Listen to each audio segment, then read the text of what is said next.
মা গঙ্গা দেবীর পুজোর প্রাক্কালে কিছু অপূর্ব গঙ্গা এখন মুহূর্ত। ভাটা যাচ্ছে। মা গঙ্গার জল টলমল করছে, কি সুন্দর মনোরম পরিবেশ। একদিকে সবুজ, ওপরে আকাশ, আর নিচে টলমল জল, স্বচ্ছ, কখনো স্বচ্ছ কাঁচের মতো, আবার জোয়ারের সময় সেটা একটু নোংরা হয়ে যায়। কি অপূর্ব প্রাকৃতিক দৃশ্য। পড়ন্ত সূর্যের মেঘ ঢাকা আকাশে হালকা হালকা রোদ্দুরটা মা গঙ্গার জলের উপরে পড়ছে। মনোরম প্রাকৃতিক পরিবেশ উপভোগ করার মতো।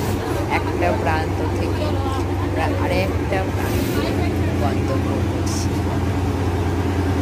গঙ্গার উপর দিয়ে আমরা ভেসে চলছি, একদিকটা ছেড়ে অপর দিকে যাচ্ছি।